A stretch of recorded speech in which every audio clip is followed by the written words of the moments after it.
Bienvenidos amigos a este espejo constitucional, el 28º capítulo de nuestro programa, donde, bueno, comparábamos la Constitución vigente con la propuesta de la Convención Constitucional, pero hoy día, por supuesto, que nos dedicamos especialmente a revisar el capítulo 15 de nuestra Constitución respecto de las reformas. Y bueno, antes que partir con el tema, les recuerdo dar like a este video. Sí, también nos puedes apoyar a través de Patreon y Flow en nuestra página web piensaliberal.cl, por supuesto. Y te recuerdo nuestro concurso, que por acá encuentro nuestro concurso, aquí está. Ahí está, suscríbete y gana cuando lleguemos a los 10.000 suscriptores. Sí, 10.000 suscriptores, que es nuestra nueva meta. Vamos a sortear esa completa biblioteca liberal que no puede faltar en tu hogar. Bueno, y hoy día vamos a revisar las posibilidades reales que se nos vienen en este interminable y agobiante proceso constitucional en que la clase política nos ha querido sumir nuevamente. ¿Qué opciones se barajan? ¿Es legítimo comenzar un nuevo proceso? ¿Está ya fenecido el plebiscito de entrada? ¿Qué herramientas tenemos los ciudadanos para poder evitar otro proceso? Bueno, para resolver esta y otras dudas tengo una tremenda invitada. Déjenme contarles que ella es abogado, es doctor en Derecho, magíster en Derecho Público, ex candidata constituyente por el Distrito 14. Mira, las cosas que se perdió la Convención Constitucional. Académica universitaria, por supuesto, republicana, como no. Les hablo de Andrea Iñiguez, a quien damos una cordial bienvenida. Andrea, buenos días, ¿cómo estás? Aquí estoy muy bien. Mira, la verdad es que fue una bendición no haber salido electa convencional, así que eso no es una cosa mala, digamos. ¿Ah? Sí, Yo por me motivo. presenté. Sí, claro, mira, yo me presenté porque me pidieron, de verdad. Yo no tenía ningún interés, me lo pidieron. Y dije, bueno, si el país está en problemas, tendremos que hacer algo. No podemos sentarnos desde la cátedra a ver lo que está sucediendo, ¿no? Como nos pasa el tren por el lado. Así que esas fueron, yo creo que eso, yo siempre digo, no hice el servicio militar, pero fui candidata a la convención.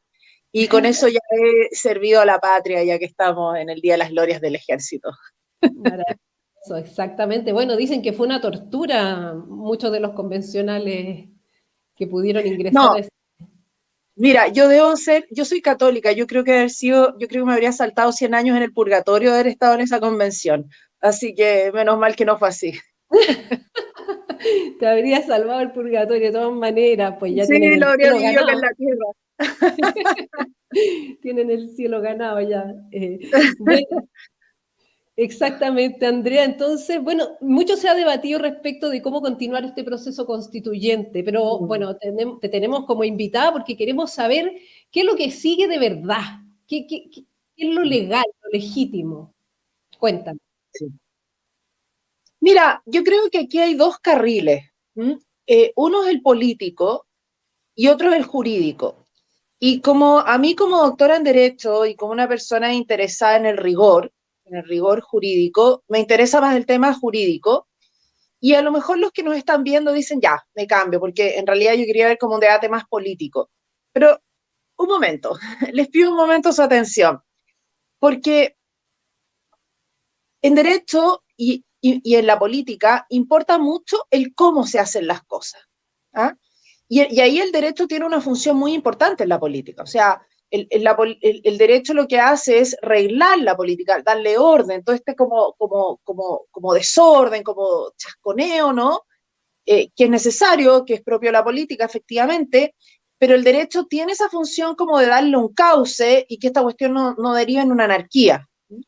Entonces, a mí lo que me preocupa es que se habla mucho de lo que se quiere hacer, pero no el cómo se quiere hacer.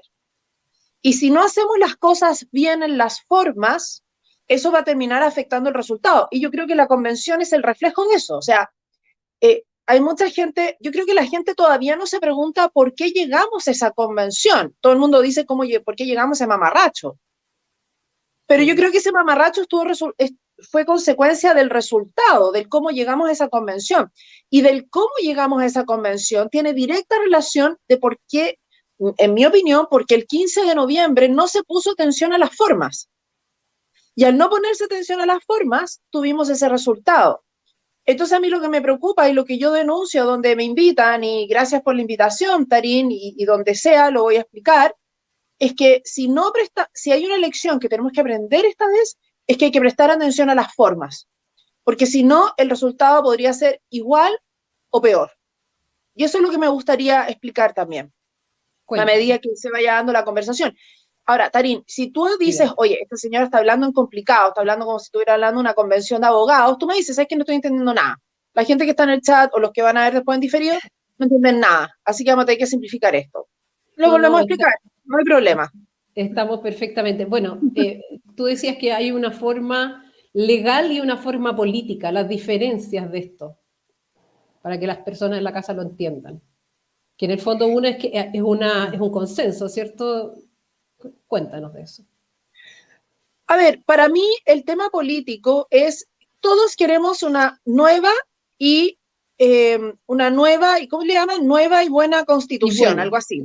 Ya, nueva y buena constitución. Esa es como, pero para mí eso es un eslogan político, ¿ya? Y a mí lo que nadie me explica es cómo pretendes tú llegar primero, ¿por qué necesitamos esa nueva y buena constitución? ¿Es que acaso la que tenemos es mala? Esa es la pregunta que habría que hacerse, pero si fuera así, ya, ok, ¿cómo llegamos al cómo? El cómo, nadie lo está diciendo. Y en el cómo hay bastantes diferencias y pueden haber situaciones muy peligrosas desde el punto de vista jurídico. Entonces, lo que yo querría hablar es el cómo supuestamente podríamos llegar a esa buena y nueva constitución y cómo podríamos no llegar a ella. Sí, bueno, comenzamos entonces con lo que tenemos hoy día, ¿no? Tenemos acá en el capítulo 15 la reforma de la Constitución y del procedimiento para lograr una nueva Constitución de la República, en el artículo 142, que está muy en boga hoy día, ¿cierto?, del plebiscito constitucional. En el inciso 12 podemos encontrar este texto. Dice, si la cuestión planteada a la ciudadanía en el plebiscito ratificatorio fuere rechazada, continuará vigente la presente Constitución. Eso entonces es lo legal, es la forma de la que tú hablabas, ¿no? Eso es lo que correspondería. A ver, eso merece una aclaración. Y aquí yo quiero decir que esta reforma que tú estás leyendo, este artículo, es producto de una reforma que es la ley 21.100, 21.200, 21.100 creo que. 21.100. 21.100 de diciembre de 2019. Esa ley es la forma jurídica que tomó el Acuerdo por la Paz y la Nueva Constitución. O sea, ese acuerdo fue un acuerdo político que había que darle una bajada jurídica. Y esa bajada jurídica fue esto. Exacto.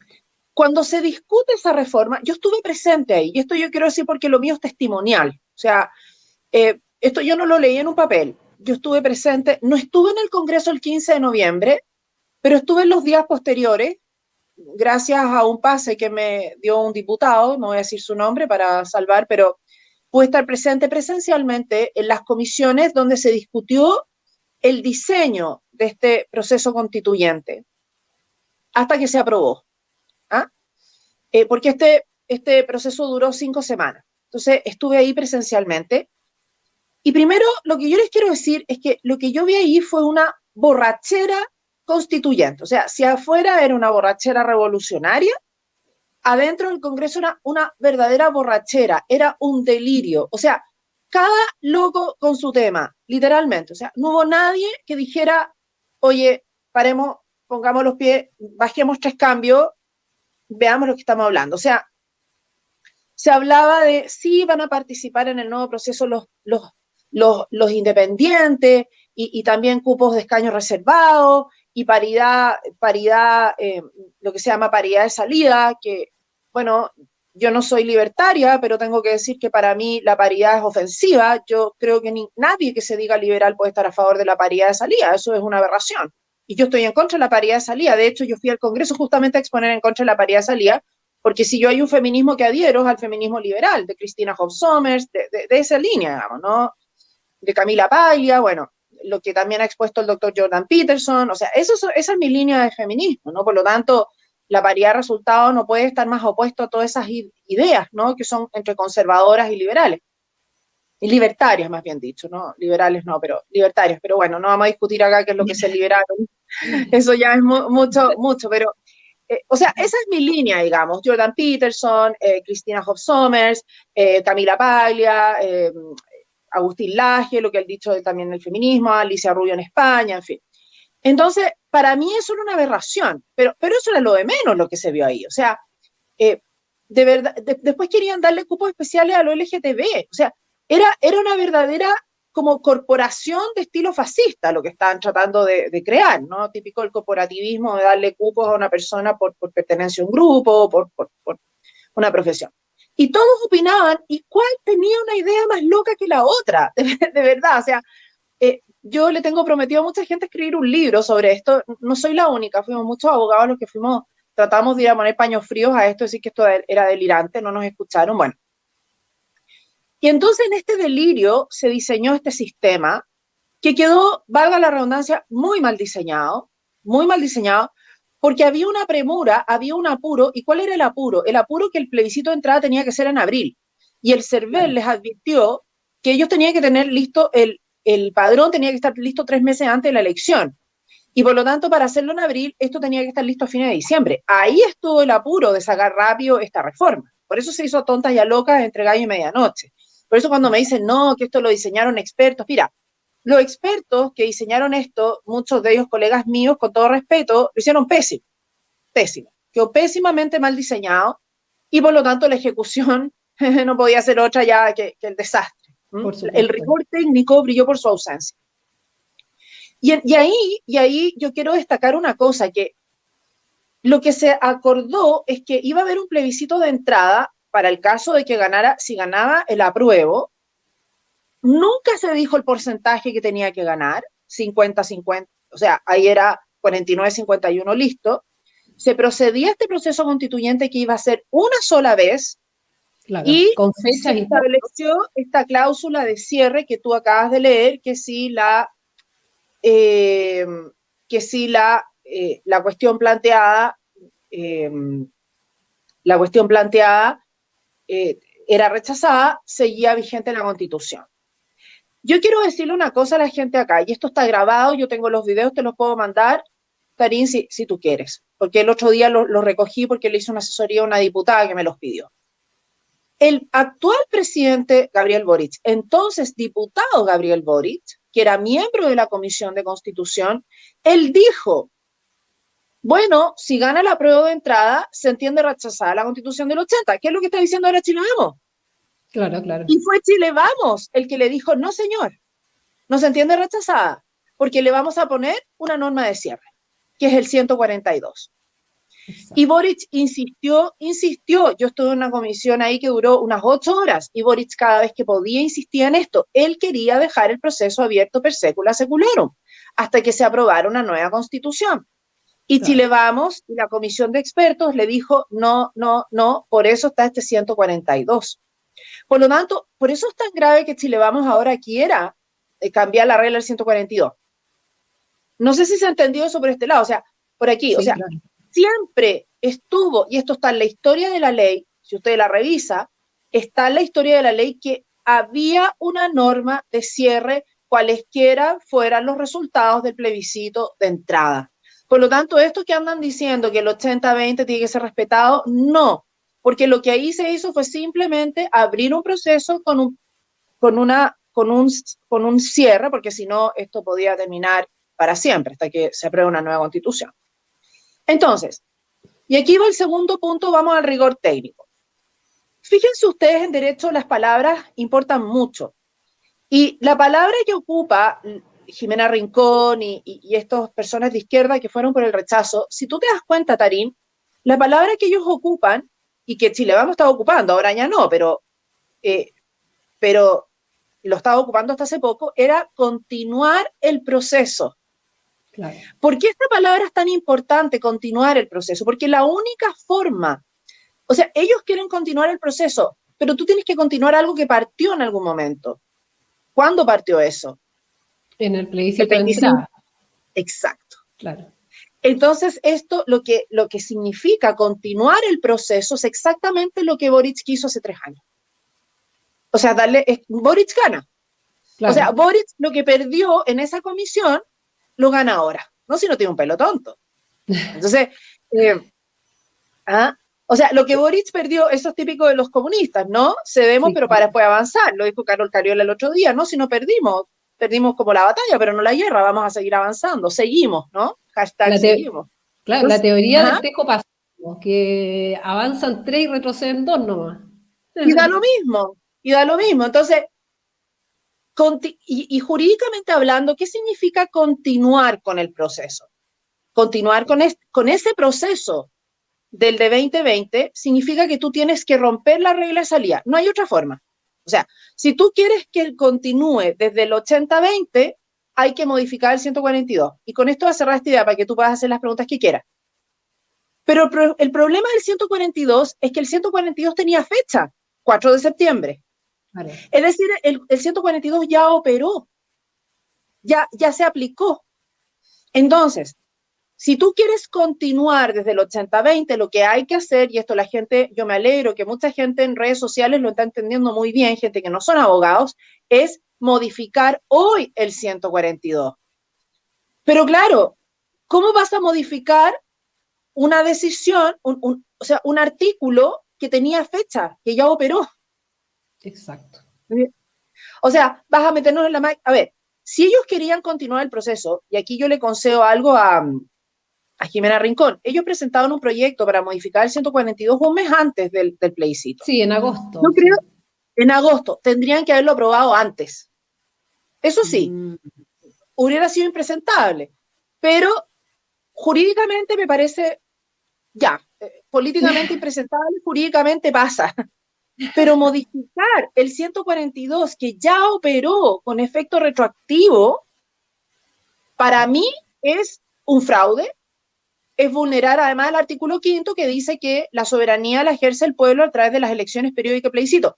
Yo le pregunto a la gente que nos está viendo, si a ustedes les hubieran modificado el 142 antes del plebiscito, ¿hubieran votado rechazo? Dejo abierta la pregunta.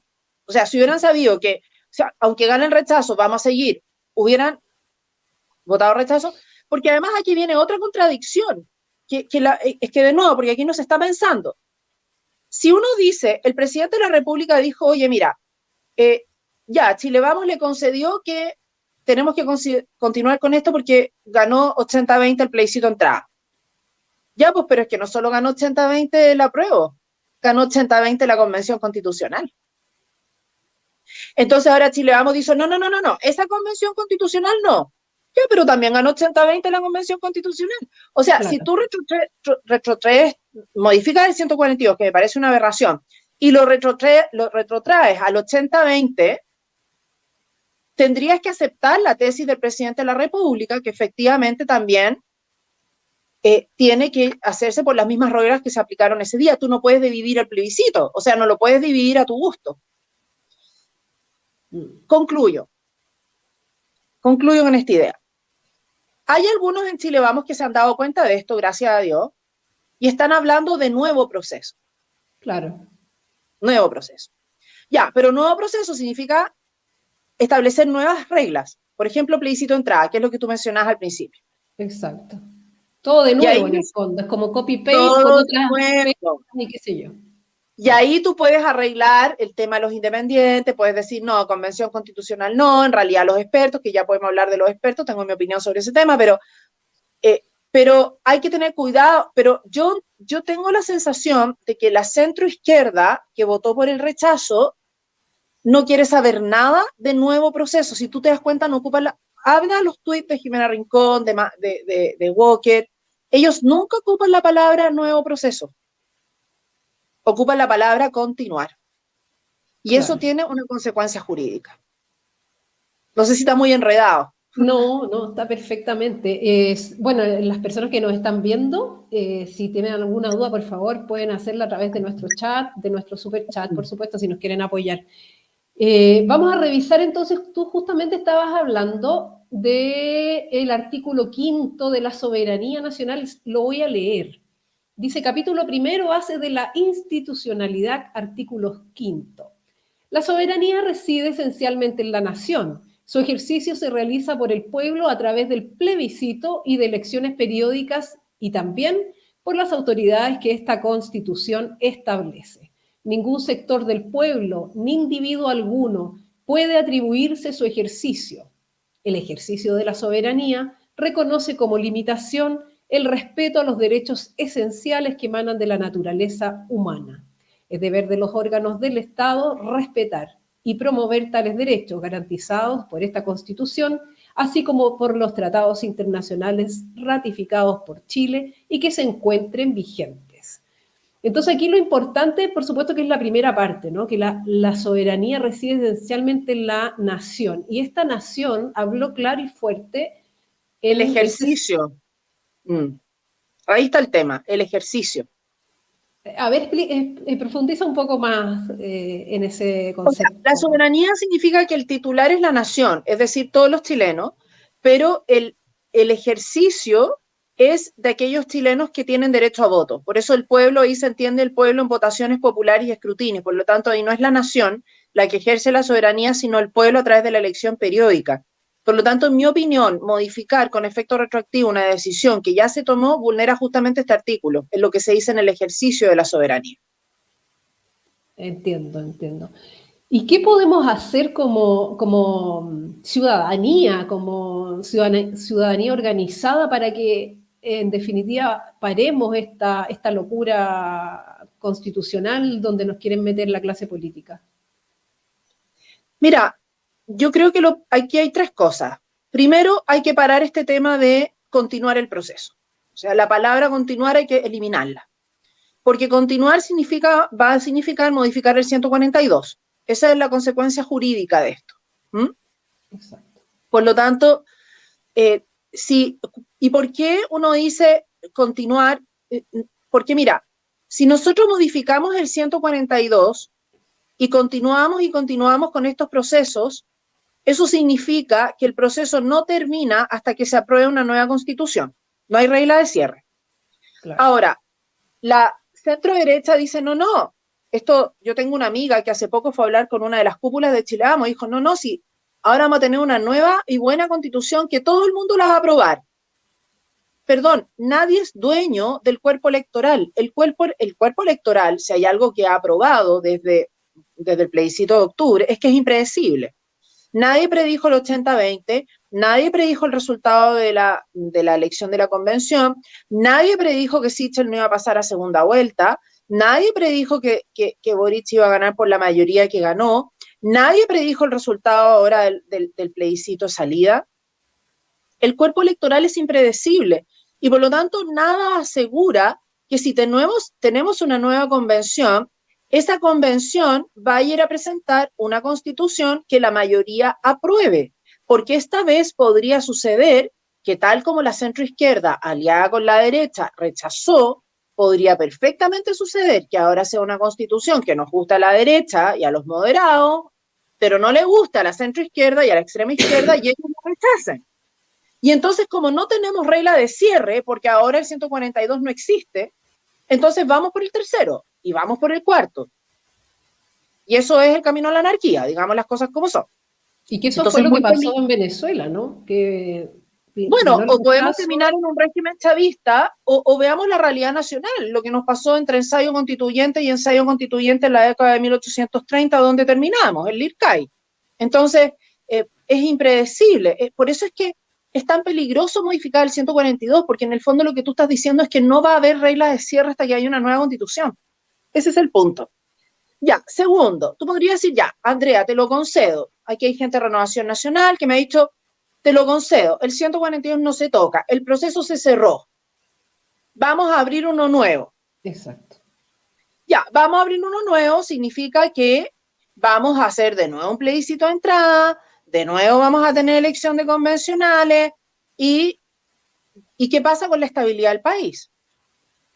¿Ah? Ahora algunos dicen, no, es que ahora vamos a tener nuevas reglas, perdón, si en el proceso anterior habían reglas, lo que pasa es que nadie las respetó porque los procedimientos para exigir su respeto, que era un recurso a la Corte Suprema, nunca se ocupó. La única vez que Chile Vamos trató de ocupar ese recurso, ni siquiera la centroizquierda le dieron los votos para recurrir a la Corte Suprema.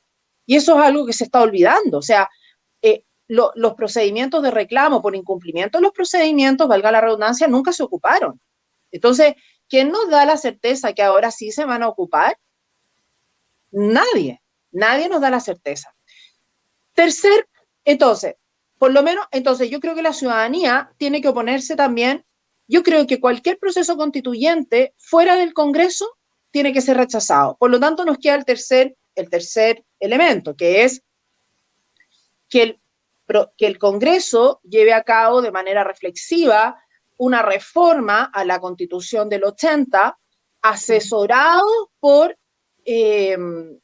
expertos, que los mismos expertos discutan, ojo, expertos también que no sean elegidos por los mismos partidos políticos, porque este diseño de este bodrio, que fue este proceso constituyente, lo hicieron los expertos de los partidos. Y digo los expertos, pero al final esos expertos, mi experiencia es que la mayoría de esos expertos le dan preferencia a las conveniencias políticas de sus propios partidos que a su expertise. Entonces, aquí también hay un concepto, y yo veo aquí que es muy popular, por ejemplo, que sea con expertos, pero hay algo que se está obviando acá, pero los expertos van a tener derecho a voz y a voto. Claro. ¿Ah? Porque claro, si tú le das derecho a voto a los expertos, eso significa que esos expertos tendrían que ser elegidos por voluntad popular, si no casi que volveríamos a los senadores designados, o sea, o volveríamos, o ya, entonces ya, hagamos una campaña de expertos, estamos en un delirio constituyente, hagamos una campaña donde los expertos se presentan a candidatos. Ya, pero ¿qué es un experto? Perdón, Jaime Baza tiene doctorados, tiene proyectos Fondesit, y perdóname, Jaime Guzmán no tenía ni proyectos Fondesit ni doctorado y lo hizo harto mejor que Jaime Baza. Entonces, aquí, y con esto voy a cerrar, hay un concepto en Chile, me parece un poco platónico, y cuando digo platónico me refiero a Platón. Platón, ¿te acuerdas que decía que la virtud era sinónimo de conocimiento? Por lo tanto, como que los grandes iluminados llamados a gobernar el país eran los filósofos porque eran los que tenían más conocimiento, y que el conocimiento lo que te hacía era como inmune a las tentaciones y las bajezas de este mundo, ¿no? Como el dinero, la lujuria, la ambición. Eso es una estupidez, perdóname, o sea, los expertos son seres humanos que tienen virtudes y defectos, ahí Aristóteles lo corrigió, ¿no? O sea, evidentemente que la sabiduría y el conocimiento es algo importante. Yo no estoy aquí ensalzando la ignorancia, ¿no? La ignorancia no es virtud.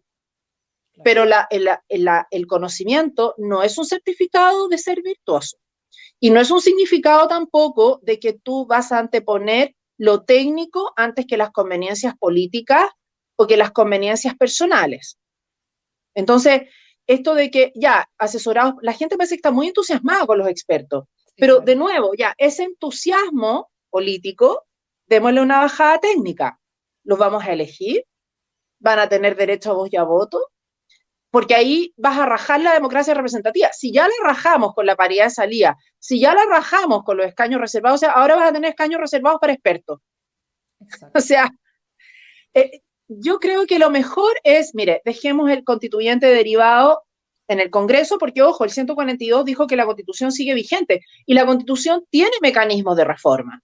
Entonces, no estoy hablando aquí por el inmovilismo, simplemente ocupemos lo que ya tenemos, que es el Congreso, que se demoró 15 años en hacer la reforma de Lagos, asesorados por expertos de los partidos políticos, que ojalá los partidos políticos esta vez sean responsables y respeten a sus expertos. ¿Ah? Pero yo no sé si sería bueno hacer una constitución sin democracia representativa. Yo sé que en el mundo ideal de Platón eso funciona muy bien, pero en la práctica los expertos son seres humanos al final. Andrea, y además yo leí por ahí que un experto que sugería la centroizquierda es a Michelle Bachelet. Entonces, ¿de qué estamos hablando en el fondo? ¿Qué nivel, cuál es el piso mínimo? Y como tú decías, Baza, que tiene un doctorado, vimos cómo resultó. Además, finalmente se haga donde se haga, las ideas van a ser las mismas ideas que va a poner la izquierda. exactamente lo mismo. Van a volver Claro. a poner las mismas ideas sobre la mesa. O sea, no pensemos que por hacer un proceso nuevamente va a ser distinto, especialmente si lo volvemos a hacer en exactamente las mismas circunstancias del principio, aunque tenga expertos. Y déjame entrar al ámbito político, porque hasta aquí me he dedicado a lo técnico. Entonces, con permiso del público, me va a salir y me va a entrar al tema político. Mira, a mí una vez un venezolano me dijo, mira, Andrea, a mí me parece que hacer un proceso ahora con el presidente Boric es peligrosísimo.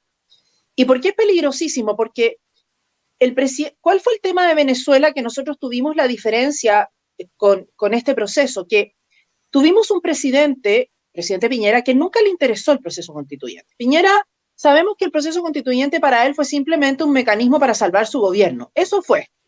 Claro. No le interesó.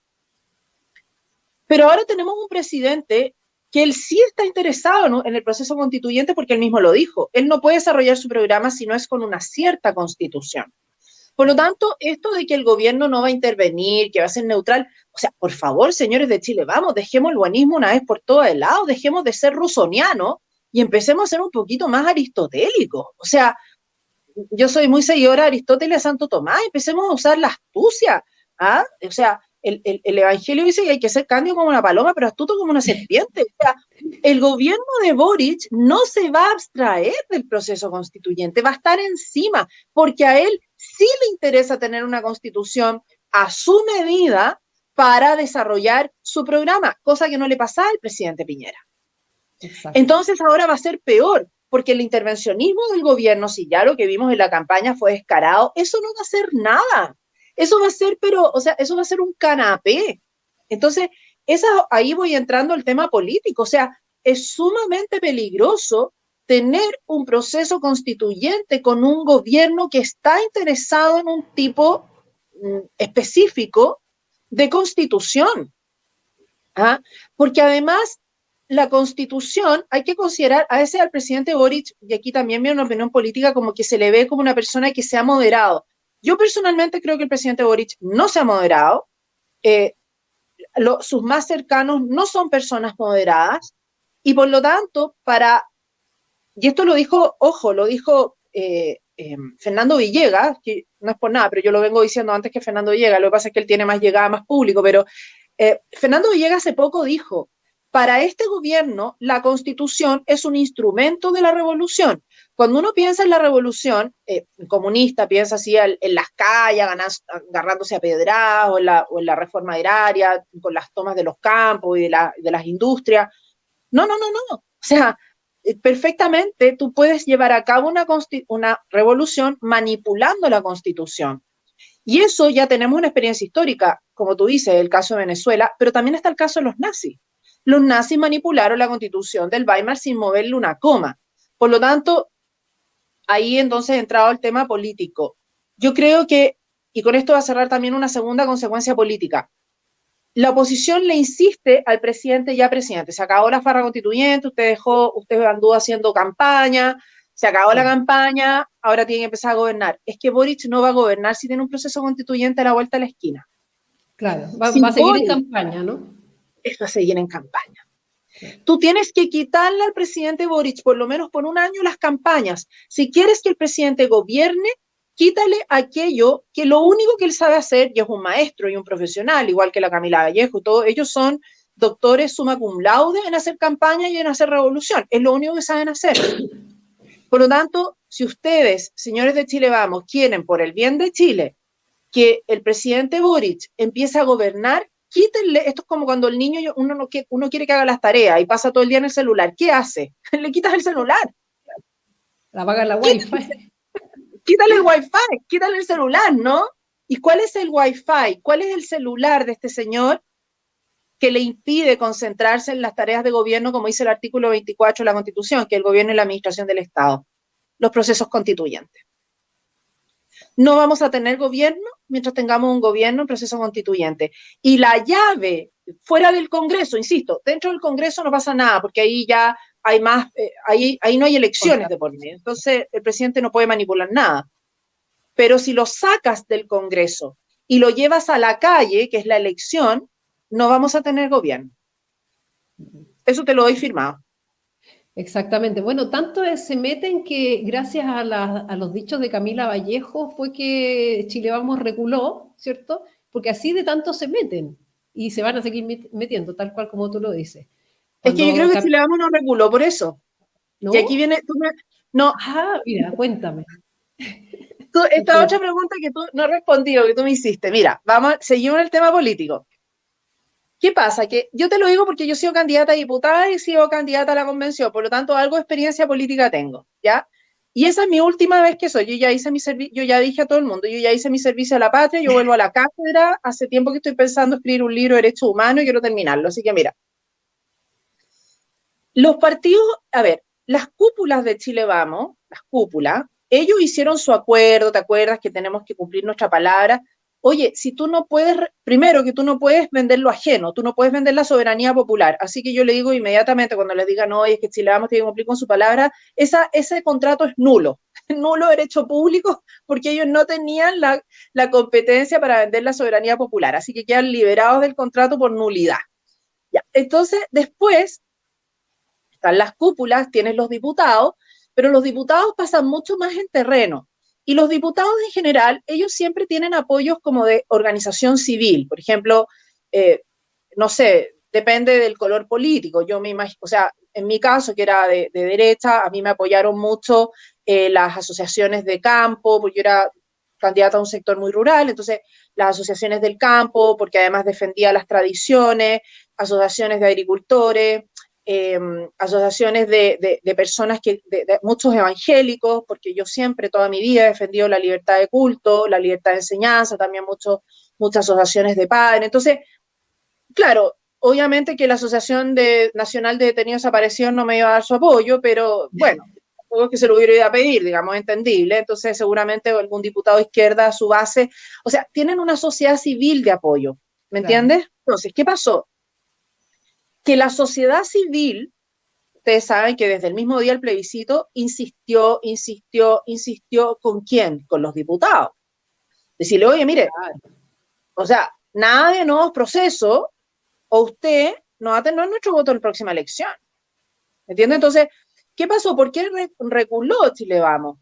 Porque los diputados le dijeron no a las cúpulas. ¿Pero por qué le dijeron no a las cúpulas? Porque las bases le dijeron que no a esos diputados. Claro. Entonces, mi llamado aquí es que ya, espero que hayan descansado el 18, pero aquí esta gente sigue cocinando, esta gente sigue conspirando, y si nosotros como sociedad civil bajamos la guardia, de hecho, las cúpulas de Chile Vamos se han reunido, con una amiga mía que trabaja para una sociedad civil en tema de educación, tuvo una reunión con gente de un partido X de Chile Vamos, cúpula, y les golpearon la mesa claramente, o sea, nosotros no queremos nuevos procesos, y ahí como, no, es que ahora los vamos a considerar ustedes, los vamos a escuchar. A ver, no, no es no, como dicen las feministas, ¿no? No es no. Entonces, yo creo que mi llamado aquí para todos los que nos están viendo, como tú decías, me preguntabas, ¿qué podíamos hacer? Nosotros ganamos una batalla muy grande, ¿eh? Ganamos una batalla porque Chile Vamos estaba listo para firmar el acuerdo antes de ir a bailar la cueca, y la verdad es que los dichos de Camila Vallejo fue la excusa para bajarse, de congelar el acuerdo. ¿Ah? El acuerdo está congelado. Pero en la medida en que nosotros nos distraigamos, ellos van a volver a la batalla y a espaldas nuestras van a firmar un acuerdo que sea hacer un proceso constituyente, insisto, fuera del Congreso. Yo no me opongo a hacer un proceso dentro del Congreso. Eso tiene que quedar clarísimo. No estoy por el inmovilismo. Una profesora me acusó de inmovilista. No, yo no estoy por el inmovilismo. Además, si yo les dijera las reformas que yo le haría a la Constitución, caerían desmayados. Pero bueno. Eso va a ser otro programa, Andrea. O sea, caerían desmayados, me tienen prohibido así las reformas porque son demasiado revolucionarias. Pero bueno, ya, no importa, pero... ¿Qué hacemos? ¿Qué hacemos como sociedad civil? Como sociedad civil, yo les pido a todos ustedes, la sociedad civil se organizó de forma muy fuerte para el rechazo. Ya, toda esa sociedad civil no se puede disolver, ¿ya? Y nosotros hemos logrado detener un acuerdo constitucional en Chile Vamos porque fuimos nosotros, las bases, we the people, los que detuvimos esto. Entonces, yo les pido por favor que si ustedes son parte de esta sociedad civil, que insistan, o sea, que insistan, con mucho respeto, por supuesto, nada de funas, ni de groserías, ni de ninguna cuestión, pero insistir, oiga, por ejemplo, esta semana los diputados van a estar en sus distritos, vayan a verlos a sus sedes, decirle, oiga, mire, nosotros somos la asociación de Guaso de no sé dónde, ¿se acuerda usted que nos vino a pedir el voto para la última elección, todo lo demás? Bueno, les vamos a advertir que si usted llega a dar sus votos para seguir con esto o para abrir una nueva convención o una nueva elección, usted se olvide de nuestro voto. Olvídese. Y eso va a hacer entonces que estos diputados le digan a las cúpulas, sabes que con mi voto no cuenta. No lograron aprobar ese acuerdo porque Chile Vamos se quedó sin los votos. Bueno, justamente... Con mi voto no. Con mi voto no, justamente yo participo dentro de un grupo de personas que, de la sociedad civil, por supuesto, que estamos llevando adelante esta iniciativa con mivotono.cl, pueden firmar en esa página web. Por favor. Sí. Y ya van como sobre 20.000 firmas, pero necesitamos más para poder llevar esto a las cúpulas, como dice exactamente Andrea. Así que usted, si no ha firmado todavía, hágalo y hagamos presión para que no se comience un nuevo proceso. Te voy a llevar un poquito atrás, revisar entonces el espíritu de la norma. Te había mandado un video que se los quiero mostrar a nuestros espectadores. Bueno, el espíritu de la ley se puede inferir, ¿cierto?, de la transcripción del debate que dio origen a la norma, o a la reforma en este caso, y que permitió echar a andar el proceso constituyente. Por ello, quiero mostrarles un resumen de la discusión de la Comisión Técnica del Senado, esto es en diciembre de 2019, que dio origen a esta reforma. Atención con ese video. Dudas sobre el punto 10 porque me pregunto si el fracaso de la Convención Constitucional, o sea, la no ratificación de la Constitución, invalida el plebiscito de entrada que había dado el mandato de hacer una nueva Constitución. Entonces, si no habría que buscar otra salida que fuera, ya sea un nuevo intento de hacer la Constitución, una nueva llamada a plebiscito. Creo que como estamos trabajando, esto corresponde al procedimiento, a este procedimiento y a este acuerdo político, y si fracasa todo el proceso, tiene que haber un nuevo acuerdo político. Pero no sé si corresponde decir que si fracasa el plebiscito de salida, rige la Constitución del 80, esa es mi duda. Pero si no hay nueva Constitución, rige la Constitución del 80. Y si hay un rechazo al plebiscito ratificatorio, rige la Constitución vigente. Mi duda es que esto desconoce el plebiscito de entrada, de alguna manera. Si fracasa la ratificación de la Constitución...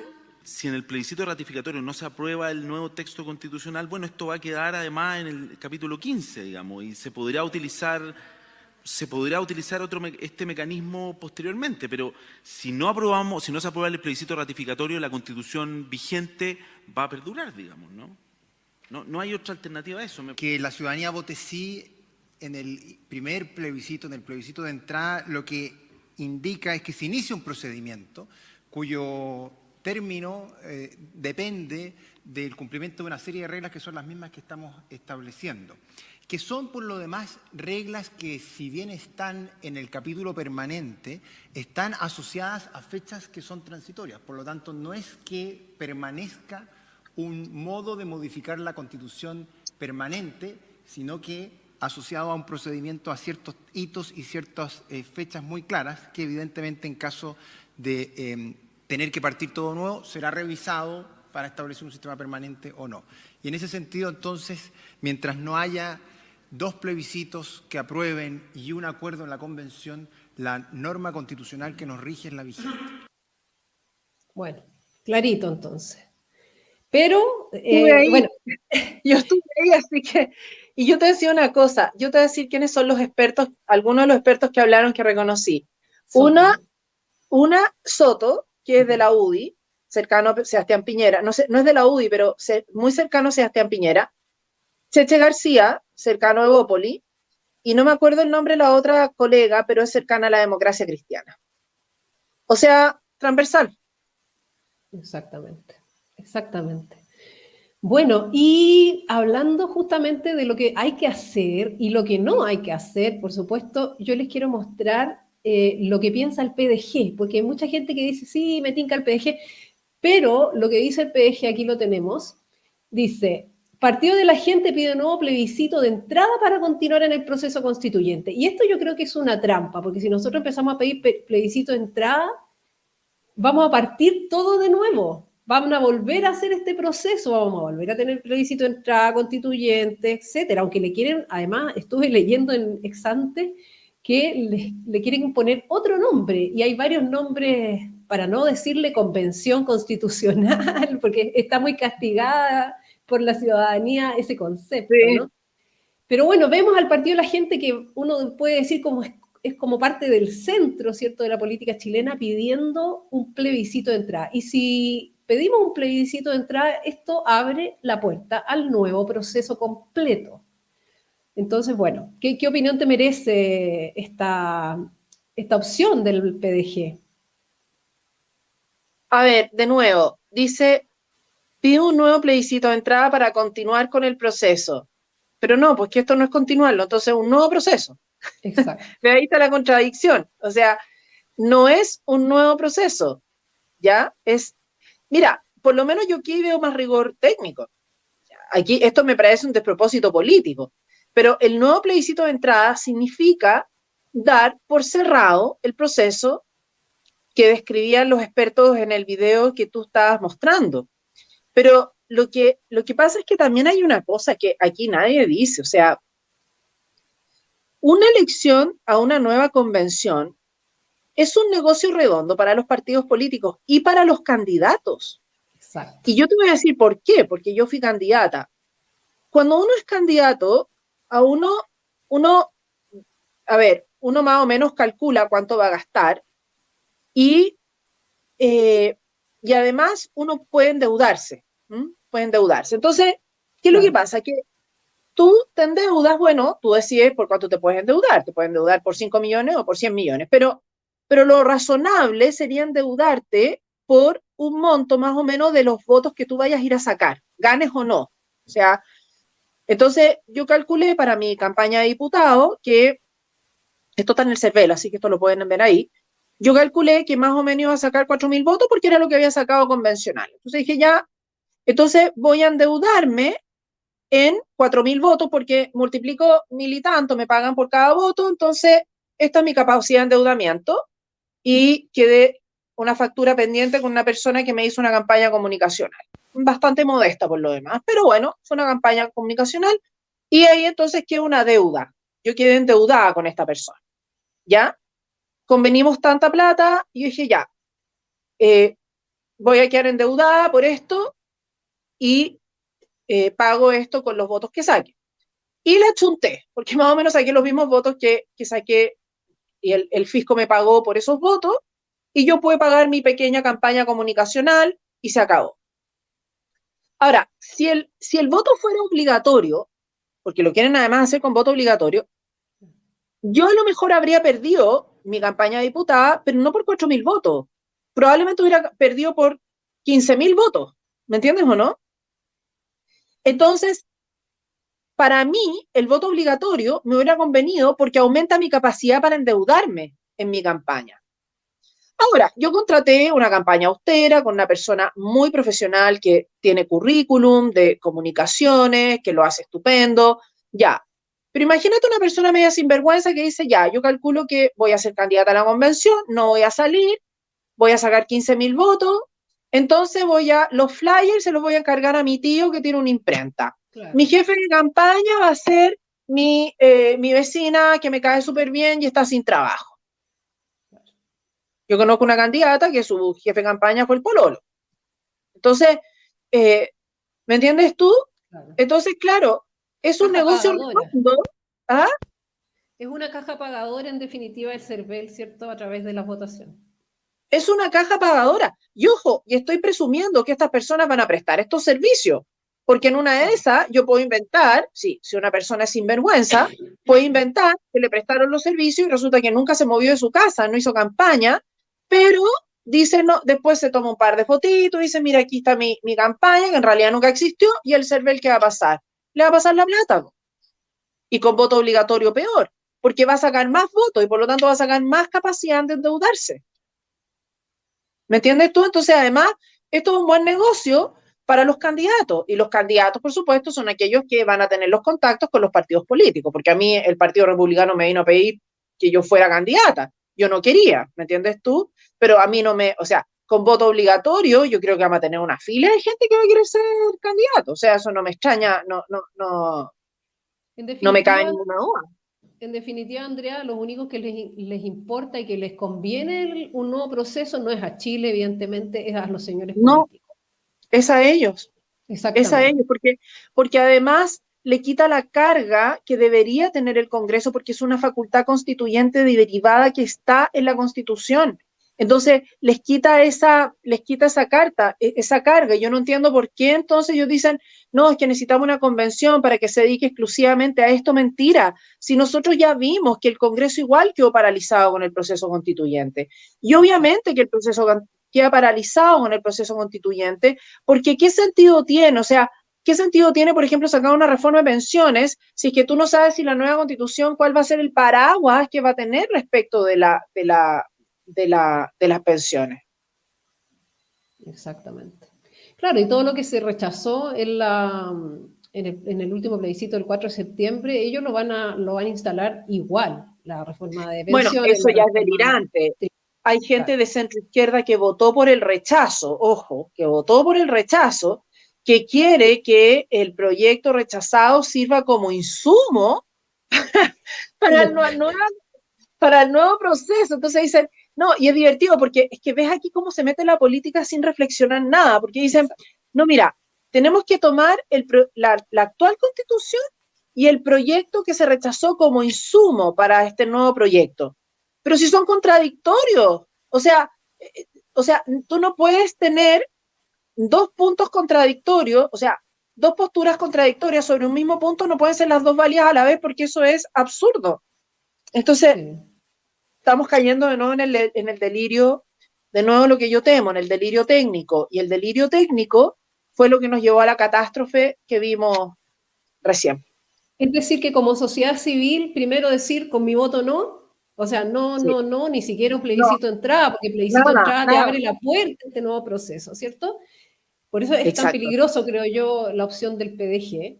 Y entonces simplemente cerrarse. Y ya si finalmente se hace un nuevo proceso, quizás ahí hablar del plebiscito de entrada y ver otras opciones, ¿no? ¿Qué piensas tú respecto de eso, Andrea? No, yo creo que lo único que hay que hacer es hacer una reforma seria de la Constitución, reformas que sean necesarias, no cualquier cosa por dar el gusto a cualquiera, sino que reformas que sean necesarias a la Constitución, y eso sí, modificar la Constitución actual para plebiscitarla, para hacer un plebiscito salida. Pero un plebiscito de salida de la reforma que se haga en el Congreso, no fuera del Congreso. No más elecciones. Yo creo que con mi voto no más elecciones. Exactamente. Eso. Bueno, y vamos a mostrar el último video que tengo preparado, de lo que tanto es así, digamos, que les conviene a los señores políticos solamente, porque Chile no quiere más división. El plebiscito sigue siendo un sí y un no, seguimos dividiéndonos como país, gastando dinero en un nuevo proceso. Imagínense usted lo mal económicamente que está el país, lo malo que se ve a futuro económicamente, ¿cierto? Y más encima entrar a un nuevo proceso que nos salga tan caro o más. Es una locura. Es una locura, ¿cierto? Entonces veamos a quienes les conviene un nuevo proceso. Bueno, acá tenemos entonces un video del presidente Sebastián Piñera. Estas imágenes fueron en Mega Noticias. Atención con ese video. Compromiso, y yo creo que lo comparten la inmensa mayoría de mis compatriotas, de tener una nueva y buena constitución. ¿Qué significa nueva? Que tenemos que hacer una constitución en plena democracia, para que sea el gran marco de unidad para los próximos 40 años. ¿Hoja en blanco o recogiendo los insumos que ya hay? ¿Qué significa buena? Que sea una constitución que refleje los valores y el alma de nuestro país, que sea una constitución que una a los chilenos, que establezca un sistema político con independencia y equilibrio entre los distintos poderes, que no degrade al Poder Judicial, que le dé atribuciones al Estado para combatir la violencia, el terrorismo, el narcotráfico, el crimen organizado. Que además de eso recoja que la nueva Constitución tiene que tener dos características. Legitimidad, y para eso requiere que haya un pronunciamiento y una participación de la gente, y eso requiere elecciones. Pero también tiene que tener calidad, Y eso requiere el aporte de las personas con experiencia, los expertos, los académicos. Y por eso yo soy partidario de combinar la voz de la gente, y eso requiere convencionales elegidos en un consejo ciudadano, en un consejo constitucional, pero también el aporte de los expertos. No podemos repetir los gruesos errores que se cometieron con la convención, que fracasó, porque su propuesta no solamente era mala, fue rechazada por 8 millones de chilenos. Bueno, yo creo que nosotros tenemos un compromiso con una nueva y buena constitución. Ojalá no tengamos un plebiscito de entrada. En los últimos 2 años hemos tenido más de 10 elecciones. Y por lo tanto, si nos ponemos de acuerdo en el mecanismo y elegimos un consejo ciudadano o un consejo convencional, que hayan expertos que participen antes y o durante el proceso, vamos a poder tener un texto que ojalá en el plebiscito de salida, que es indispensable, pueda ser aprobado por una enorme mayoría de chilenos. No más de 6 meses. Yo creo que el nuevo Consejo Ciudadano, el Consejo Convencional, debe ser mucho más pequeño que los 155 anteriores. Andrea, ¿cuántos años estuvo la Comisión Ortúzar trabajando en nuestra actual Constitución? ¿Tú tienes ese dato? 7 años. Espérate, 5 años. Y esta gente quiere en 6 meses hacer una nueva Constitución. Es impactante. Bueno, si Piñera quiere, usted no tiene que querer. Así es simple. Mira, exactamente. Si Piñera dice que tengo que ponerme un abrigo, porque sé que tengo que salir en choripolera. Exacto. Exactamente. Lo que pasa es que, a ver, yo quiero entrar a un tema político aquí, de nuevo. Yo creo que lo que perdió, lo que fue derrotado, y ahí el presidente se equivoca, me parece a mí, digo, esto no es dogma de fe, por supuesto, una opinión política. Yo creo que lo que fue derrotado el 4 de septiembre no fue el proyecto de la convención. El 4 de septiembre fue derrotado el acuerdo del 15 de noviembre, del cual él fue parte. ¿Y por qué el presidente Piñera no quiere un plebiscito de entrada? Porque él tiene miedo, como muchos políticos tienen miedo, de que pierdan el plebiscito de entrada. Y ahí se acabó. Se acabó. O sea, por lo tanto, eso es una elucubración política. O sea, yo el otro día estuve viendo una encuesta que el 46% de las personas no quiere un nuevo proceso constituyente que sea fuera del Congreso. Exacto. Eso es un número muy alto. O sea, y además tenía el 53 quería, pero había un número importante de indecisos. O sea, si tú llegas de nuevo a esos indecisos, perfectamente pues, y estas son las encuestas que se equivocaron por 10 puntos en el rechazo. 14, por lo menos. 14, o sea, estamos hablando que si es que le creemos estas encuestas, o sea, si estas encuestas empezamos a considerar el margen de error que tuvieron para el otro plebiscito, a lo mejor incluso está ganando un rechazo.